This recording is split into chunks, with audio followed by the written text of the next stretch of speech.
கன்னியாகுமரி கிழக்கு மாவட்ட திமுக சார்பில் ஓர் அணியில் தமிழ்நாட்டை தலைகுனிய விடமாட்டேன் தீர்மான ஏற்பு பொதுக்கூட்டம் குமரி கிழக்கு மாவட்ட செயலாளர் நாகர்கோவில் மாநகராட்சி மேயர் ரே மகேஷ் அவர்கள் தலைமையில் நாகர்கோவில் அண்ணா விளையாட்டு அரங்கம் முன் நடைபெற்றது. சிறப்பு விருந்தினராக கழக துணை பொதுச் செயலாளர் தென்மண்டல தேர்தல் பொறுப்பாளர் கனிமொழி கருணாநிதி எம்பி அவர்கள் கலந்து கொண்டு சிறப்புரை ஆற்றினார்கள். உடன் பால்வளத்துறை அமைச்சர் தா மனோ தங்கராஜ் அவர்கள் மற்றும் மாநில மாவட்ட மாநகர பகுதி நகர ஒன்றிய பேரூர் கழக நிர்வாகிகள் கழக உறுப்பினர்கள் கலந்து கொண்டு சிறப்பித்தனர். கோடிக்கணக்கான பெண்கள் அந்த திட்டத்தால் பயன்பெறுகிறார்கள். ஒவ்வொரு பெண்ணும் கிட்டத்தட்ட 1000 ரூபாய் அளவிற்கு ஒவ்வொரு மாதமும் அந்த விடியல் பயணத்தால், கட்டணம் இல்லாத பேருந்து பயணத்தால் சேமித்துக் கொண்டிருக்கிறார்கள். புதுமை பெண் திட்டம் 4,83,000 மாணவிகளுக்கு கல்லூரிக்கு போகக்கூடிய நம்ம வீட்டு பிள்ளைகள் படிப்பு நின்று போயிடக்கூடாது. அவங்களுக்கு தேவையான ஏதாவது கல்லூரியில வாங்க வேண்டும் என்றால், செலவு இருக்கிறது என்றால் நான் தருகிறேன் என்று தந்து கொண்டிருக்கக்கூடிய ஆட்சி திராவிட முன்னேற்ற கழக ஆட்சி. தமிழ் புதல்வன் திட்டத்தின் வழியாக கிட்டத்தட்ட 3,86,000 மாணவர்கள் 1000 ரூபாய் கல்லூரியிலே படிக்கக்கூடிய மாணவர்கள் பலன் பெற்றுக் கொண்டிருக்கிறார்கள். காலை உணவு திட்டம், இது வாக்குறுதி இல்லை, தேர்தல் வாக்குறுதியில நம்முடைய முதலமைச்சர் அவர்கள் காலை உணவு திட்டம் தரேன்னு சொல்லல. ஆட்சி பொறுப்பிற்கு வந்த பிறகு யாரும் காலை உணவு திட்டம் வழங்க வேண்டும் என்று கேட்கவில்லை.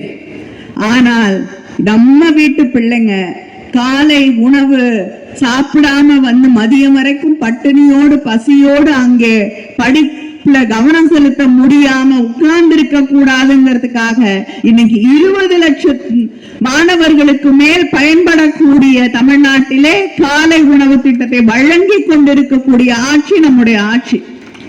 108 ஆம்புலன்ஸ் சர்வீஸ் கொண்டு வந்தது முதல்ல நம்முடைய தலைவர் கலைஞர் அவர்கள். இதற்கு அடுத்த கட்டமாக இன்னுயிர் காப்போம் நம்மை காக்கும் 48 என்ற ஒரு திட்டம், கோல்டன் அவர்னு சொல்லுவாங்க. ஒரு ஆக்சிடென்ட் நடந்துருது, 48 மணி நேரத்துக்குள்ள ஒரு ட்ரீட்மெண்ட் கொடுக்கணும், 1 மணி நேரத்துக்குள்ள ஒரு ட்ரீட்மெண்ட் கொடுக்கணும். அந்த ஃபர்ஸ்ட் 48 hours ரொம்ப முக்கியம்வாங்க.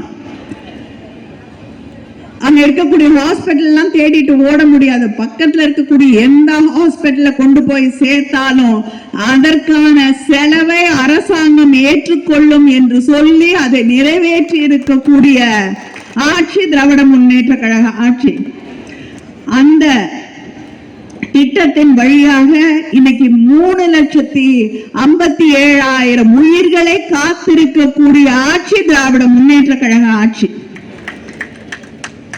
இன்று தமிழ்நாடு முழுவதும் 10,000 முகாம்கள், மருத்துவ முகாம்கள் நடைபெற்றுக் கொண்டிருக்கிறது. இன்னைக்கு காலையில தூத்துக்குடியில என்னுடைய மாவட்டத்துல என்னுடைய தொகுதியில இருக்கக்கூடிய மருத்துவ முகாமில் சென்று அங்கே இருக்கக்கூடிய மக்களை சந்தித்து விட்டு வருகிறேன். ஸ்பெஷலைசேஷன்ஸ்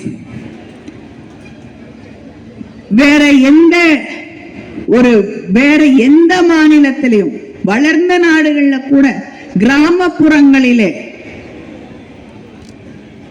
இப்படிப்பட்ட சிகிச்சைகள் கிடைக்குமா என்று கனவு கூட காண முடியாத ஒரு நிலை இருக்கக்கூடிய சூழலிலே சாதாரண ஒரு கிராமத்திலே கார்டியாலஜியா இருக்கட்டும், எந்த நிபுணர்களாக இருக்கட்டும், அந்த முகாம்களிலே நீங்கள் அவர்களை பார்த்துவிட முடியும் என்று சொல்லக்கூடிய அந்த முகாம்களை நடத்தி கொண்டிருப்பது திராவிட முன்னேற்ற கழக ஆட்சி. இப்படி ஒவ்வொரு நாளும் மக்களுக்கான திட்டங்கள், தொழில் முதலீடுகள், வேலை வாய்ப்புகள் என்று உயர்கல்விக்கான புதிய திட்டங்கள், நான் முதல்வன் திட்டம் என்று ஒவ்வொரு நாளும் மக்களுக்கான திட்டங்களை, அது தேர்தல் வாக்குறுதியாக இருக்கட்டும், இல்லை என்றாலும் புதிதான திட்டமாக கோரிக்கை வருவதற்கு முன்னால் செய்து காட்டிக் கொண்டிருக்கக்கூடிய ஒரு நல்லாட்சி நம்முடைய ஆட்சி. இந்த ஆட்சியை தொடர வைக்க வேண்டும் என்ற அந்த சூளுரையோடு வேறு யாரும் தமிழர்களுடைய வளர்ச்சியை தடுத்து நிறுத்திவிடாதபடி, தமிழர்களுடைய பெருமைகளை எல்லாம் அங்கீகரிக்காத ஒரு ஒன்றிய அரசாங்கம், கீழடி பற்றி அந்த அகழ்வாய்வுகளை பற்றி அந்த ரிப்போர்ட் ஆய்வறிக்கைகளை அவர்கள் வெளியிடக்கூட மறுக்கிறார்கள். இரும்பு காலம் இந்தியாவிலே தமிழ்நாட்டிலேதான் தொடங்கியது என்று நாம் கண்டுபிடித்து வெளியிட்டிருக்கக்கூடிய ஆய்வறிக்கையை பற்றி ஒரு வார்த்தை இதுவரைக்கும் பிரதமர் வாய் திறக்கவில்லை, அதை அங்கீகரிக்கவில்லை.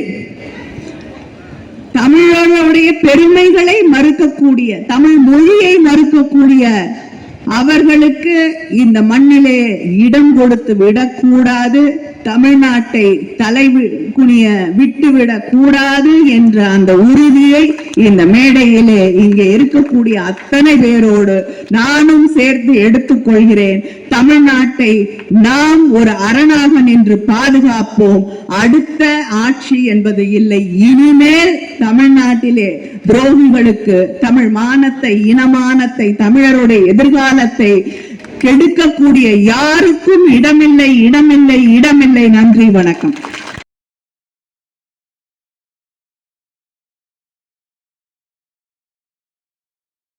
உங்கள் தொழில் சிறக்கவும், தொழில் நிறுவனங்களின் விவரங்கள் மக்களிடம் கொண்டு செல்ல கஜா டிவி நம்ம ஊர் வணிக தகவல் நிகழ்ச்சியில் விளம்பர தொடர்புக்கு 9659520537.